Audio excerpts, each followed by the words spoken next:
Hello there. Kyle Katarn here. And the Bendu. Coming back for another reaction to The Bad Batch. Batch. Season 3, Episode 10. Shout out to Nerd Chronic for editing this reaction for us and sneaking it past the Disney blockade. So, the folks at Disney have blessed us with a double drop tonight, which is just awesome right out the bat. I love it. I love getting such a huge... Because these Bad Batch episodes, man, like 24 minutes is a little short. And I really like to like have a full meal with my Star Wars, and I feel like I just inhale these episodes. So when we get 2 in a row, I feel a bit more sated, you know? As a fan who craves all the Star Wars, I need it now. It's true. And even in the intro, as we say, like, season 3, it's like, at the end of the day, this is still the final season. You know, so it's like... It's true, and we're running out of episodes. The coffin lid hasn't quite been closed yet, but it's still just inching so fucking close. But yeah, no, there's a lot to still happen within these 2 episodes. After last week, now that we got to see Ventress, we've seen a majority of the trailer and teaser stuff. We have yet to see Cad Bane and Fennec Shand, like... I was just going to say, the only thing we haven't seen so far is Cad Bane. Yeah. It's the only thing from the trailer that we're still missing. So that's got to be one of these. And like you were saying, final season, that's the other side of the coin. Like, I love getting these double drop episodes because we get more at once. But that's like, we're 2 more episodes closer to the end of this. And that makes me scared, you know? Because, like, if we're getting a double drop, that means something pretty significant is probably going to happen tonight. So, yeah, optimistic. But also cautious, because like this is one of those shows that will hurt you, you know? Like they'll go there, so... Not quite Game of Thrones. There have been some teases on Twitter, too, that these are going to be some emotional episodes. That's the word people keep using, is emotional. And I find that that's a key word for, like, major character death. Something very sad, something very tragic is going to happen. Like, maybe we're going to lose someone. I don't want to get ahead of myself, and I don't want to get all Winter Soldier Tech predictions. But Winter Soldier Tech, let's go. Well, I mean, dude, like, that square on the bingo card is still open. We need our Winter Soldier Tech. Yeah. I mean, I still kind of want to know what happened to Hemlock's hand and why he has a glove and why he keeps rubbing it so much. So, right? Is that just like a character detail, and we're not supposed to dwell on it too much, or is that like a secret clue that when we look back on the series, we'll be like, oh, look, it was right there all along. Hemlock's hand was the key to all of this, like, because they are showing him scratching it like a lot. Yeah, and like. I can't tell if that's just to like flesh out his character as having like mannerisms, or if there's actually like a clue to be like something to be learned from that. Right. All the Resident Evil games tell me that once he takes his glove off, it's going to turn into a giant tentacle. Yeah, he's actually you're a fool. I'm actually 25% Zillow Beast. He just takes it off. And I'm like, that would be great. Actually, that would be fucking badass. I hope that happens. I'm going to be very disappointed, and I'll be writing very angry video essays if that doesn't happen. Dude, like out of anyone in the the Star Wars universe, like Moff Gideon did some pretty weird, like sciencey shit, but he was definitely egotistical with his thing of like, I'm just gonna make copies of myself and make them Force sensitive. He was Whereas Hemlock is just was on a weird ego like power trip. Hemlock is more like the Dr. Mengele of Star Wars, where he's just. It's insidious, evil pursuit of science that's just like, it's so sociopathic in the way that he goes about it. And like all these innocent people that are just like test subjects, you know? It's dehumanizing in a different way, and it's terrifying. And it's fucked up. And I hope we get to see him die this season. I really do. He's obsessed with tech.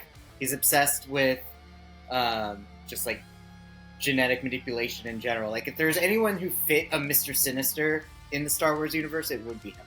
Legit. I mean, he's obsessed with those things. He's also obsessed with currying the Emperor's favor. And I'm hoping that that's probably going to be his downfall. It would be satisfying if it could be one of the batch that takes him out. But I think the Palpatine angle, like, if you fall short in Palpatine's estimation, he's just going to zap you and replace you with the next one in line. So that could be how he goes out. Because he can't win, right? This has to end in his failure. I have to imagine that the batch will at least be somewhat successful in dismantling his plans, because we know that Project Necromancer still isn't complete by the time of the Mando era. So there has to be a major setback coming somewhere. That's true. Because, I mean, like, Rogue One, for example, like, Krennic, just at the very precipice of his project, like, was even destroyed. He was blown up by his project. Yeah, he was. So there would be a very... interesting parallel if they did decide to like mirror something like that. Of like there's this this very strong Imperial scientist who like tries to get this particular project as high as he can, and then just for it to fall. I mean, I'm a big fan and proponent of there being just a running motif in Star Wars of like these brilliant, passionate fascists having their projects explode in their faces. Like, oh, actually, in Andor, tell it that happened story too. as many times as you want. I'm here for it. I love it. Yeah. Actually, in Andor, it happened, or was it Andor or Mando, when that one dude, one Mando. scientist, was put into the Imperial re-education program. Dr. Pershing, that was in The Mandalorian. Yeah, dude, and then they tricked him. They tricked him onto that was fucked. Star Destroyer. We're like, oh, you really like these biscuits? You like these full-blown entrapment, cookies? man. Full-blown entrapment. Over. But that wasn't the Republic doing that shit. That was Katie O'Brien working with the Imperial Remnant to like sabotage this guy before he could be taken into enemy hands fully. Yeah, you know what? That episode was really divisive. Not a lot of people liked it. I really liked it. It was a departure from what we were getting in the episodes before and after, but like, no. Giving it room to breathe, getting more time on Coruscant. Like, I really liked that story, actually. It's true. We got to see the disassembling fields of the Star Destroyers. And it's just interesting because we get to see them in different parts of time. I wonder about that stuff all the time. Like, what was it like to scuttle that fleet? Like, where do they put all that stuff after the war? Like, we get to see those answers. And it's just rewarding, you know? Because I spend way too much of my fucking time thinking about Star Wars anyway. So getting those idle thoughts, like, acknowledged and answered in the shows, it's validating. It really is. All right, well, apparently we have an emotional ride ahead of us, according to Twitter. Are you ready to get hurt, best friend? Let's go. Let's do it, man. I am prepared, all right? I've got my Lula over here. I've got my box of tissues. And only now, seeing this on the camera, do I realize how inappropriate this actually looks. Oh, wait. Hold on. And I have my Lula. Yes. There we go. Yeah, without the tissues, it's not so bad. Awesome. Well, without further ado, Bad Batch, Season 3, Episode 10. Do it! Beautiful. This ain't Pabu. Where is this? Oh, look at these little guys. Oh, shit. That's the... Do you remember the little fluffy dude from Solo? That's totally the same species. Yeah. Yeah, he was in like a Denny's commercial. Oh, he's even got a little toy of him. I love that when aliens have toys of their own species. Coming to Galaxy's Edge soon. Hey, who threw that? It was him. The kid can barely lift a vase that big, let alone throw one. Force sensitive? Oh shit, dude, this is gonna be an M count bounty. You know what kind of trouble that could bring. Yeah, we know exactly what kind of trouble that could bring. Oh, bro, is this gonna be the Cad Bane episode? Is he gonna have to kill a child? Cad Bane would, though. He has no scruples whatsoever. He would do it. Dude, I love how... I like how, like, vaguely Himalayan this whole little... It almost looked like they had prayer flags on the building, too. It's very Nepal, yeah. Class 1 bounty hunter. There's a kid here you might be interested. Man, you fucking... Is it racist to call an Aqualish ass face? Yes. Oh shit, inside the vault, let's see it. Come on. They keep closing the fucking door. Look at just it. before the camera gets to look inside. Progress in the lab has stalled since Nala Say's confinement. The Kaminoan can no longer be trusted. With a proper clearance, I could be more useful. You wish to be the new chief scientist? Now knowing... I believe I have earned it. Now knowing that Dr. Carr is a clone of Omega, like, I can kind of hear it in her voice now. Speed on Project Necromancer. I feel very vindicated that they cast Keisha Castle Hughes to play the older version of this clone, because she was my fan cast for adult Omega for a long Necromancer. time. Name drop. Are we finally going to get more answers about Necromancer? Oh, here we go. Oh, so we weren't looking at the vault before in the red thing? No, that was like one little chamber. It was definitely like a chamber for a person to go in, though.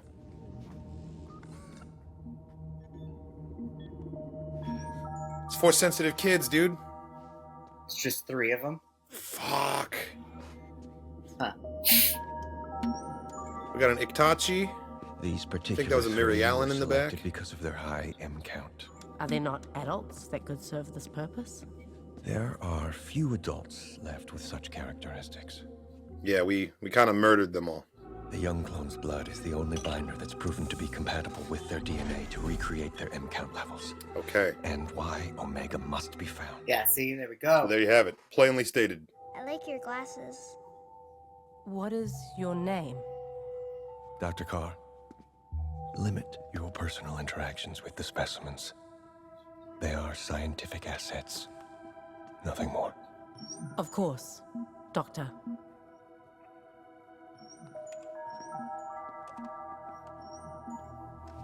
Dr. Carr can't abide this, though. She's got to do something to help these children, right? Oh, that dude's totally checking, trying to memorize. Yeah, the Mary Allen's ready to make a break for it. You can tell. Oh, these poor little innocent creatures. Oh, They're not hurting anybody, man. It's just a mom and a baby. Leave them alone.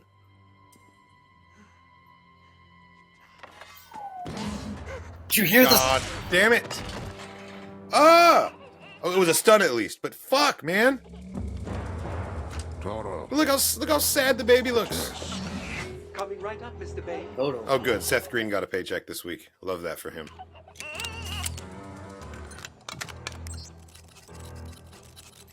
That's cool. I like that little heads-up display.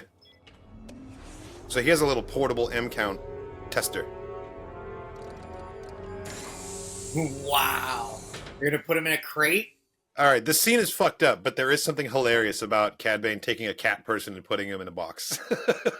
It's like, we're taking you to the vet. Okay, well, thank God for that, at least. I was going to be really upset if... I did it. Let's move. At least Toto has a little bit of humanity. Which is ironic. He's a droid. Oh, man. This is fucked up. But she's not dead. I'm not okay with this, though. This baby's got to get rescued. What happened to Mistress Nalase? That is not your concern. But she said she'd find out for me Find out what? when I'll be going home. Can you find out for me? Yeah, you're never going home. I will look into it. Not without a rescue, at least. Thank you, Dr. Carr.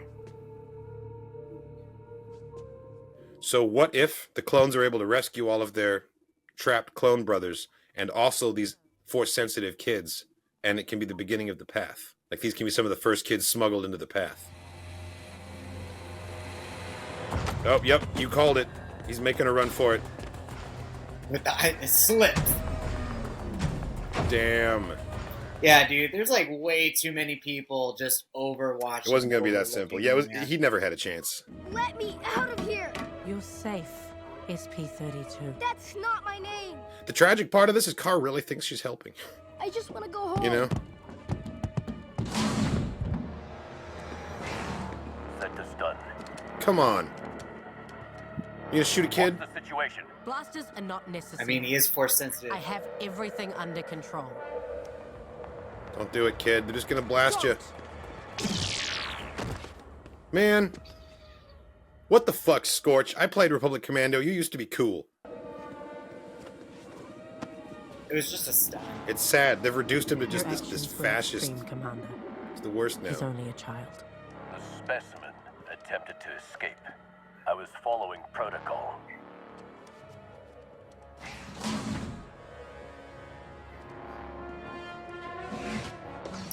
A cab. All clones are beautiful. Dr. Carr, Yes? is Jax going to be okay? He'll be fine. He's not going to be in trouble, is he? No, he's not in trouble. Man, this is just tough to watch. These innocent kids. I have questions regarding your work on Project Necromancer.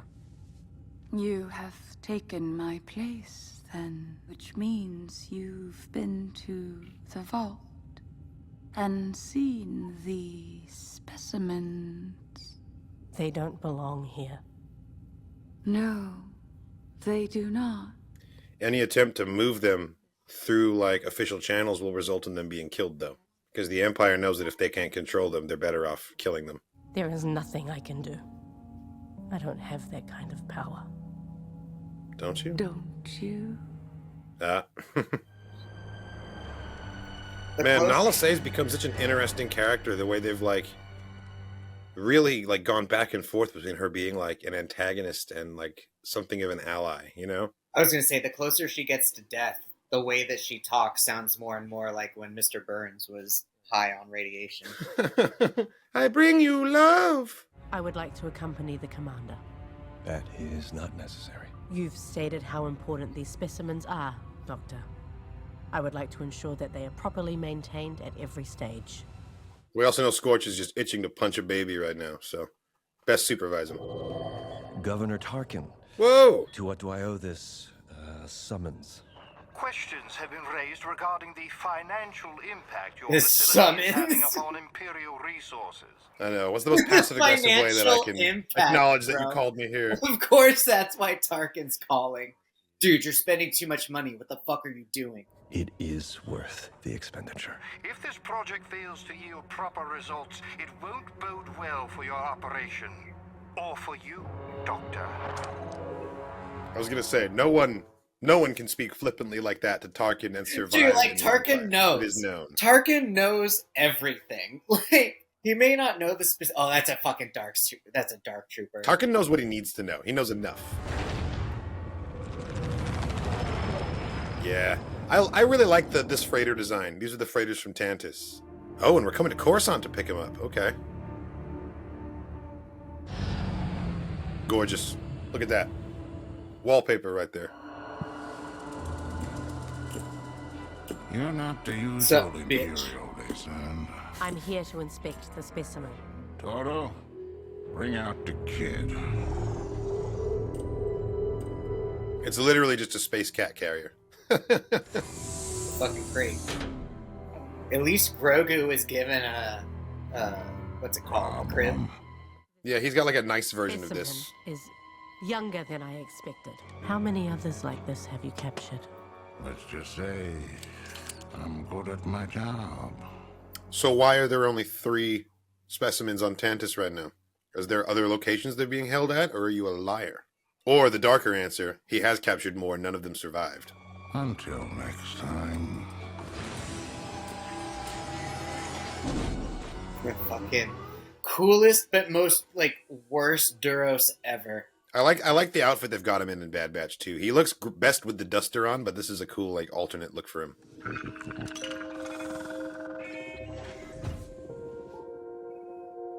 Watch it have a higher M count than any of the others. Well, I mean, you saw how it threw that vase in the marketplace. It's got some power. It is standard operating procedure for a subject to be isolated for 2 rotations. You put that kid in solitary? Emery, you can't be okay with this. You said Jax wouldn't be in trouble. He just wanted to go home. We all want to go home.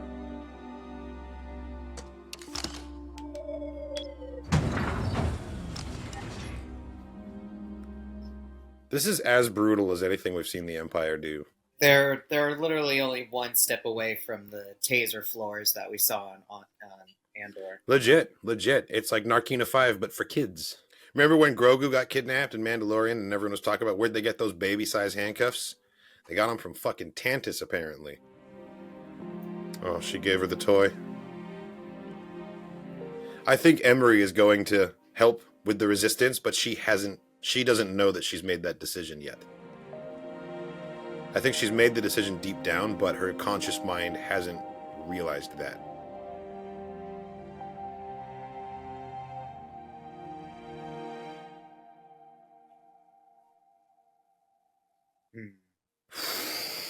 Dude, what the fuck? That was a dark episode, man. Like, we got a lot of useful information, we got a lot of lore, progress, and we know exactly what Project Necromancer is now and exactly what role Omega, like, fits into that. But I don't feel like I've gained anything. I feel like I lost something. This was, like, depressing, man. Jesus. It definitely heightened the stakes when you have Tarkin now breathing down your neck, trying to, you know... Right? Trying to think of how I wanted to say that. It's just it's more pressure and presence kind of breathing down your breathing down your neck of like, you know, at first you thought you're hot shit because you were given the company credit card Right. You know, were given a visit from the boss, but now, you know, you're hearing from a different boss of like, why are you dicking around? Don't be dicking around. Now the middle manager's calling you, and he has a different set of questions than the boss who does nothing but praise you. Exactly.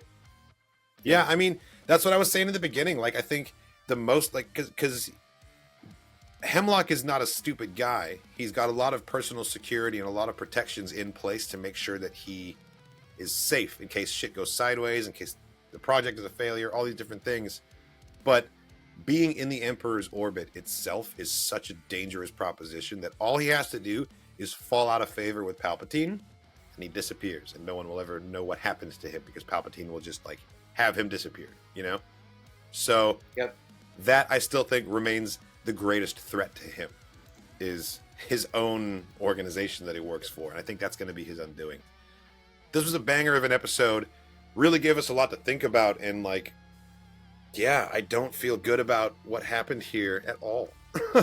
Man, separate this poor little cat people family, and then we meet these other specimens, and they're all these innocent children who never did anything to anybody, and we just have to watch them suffer.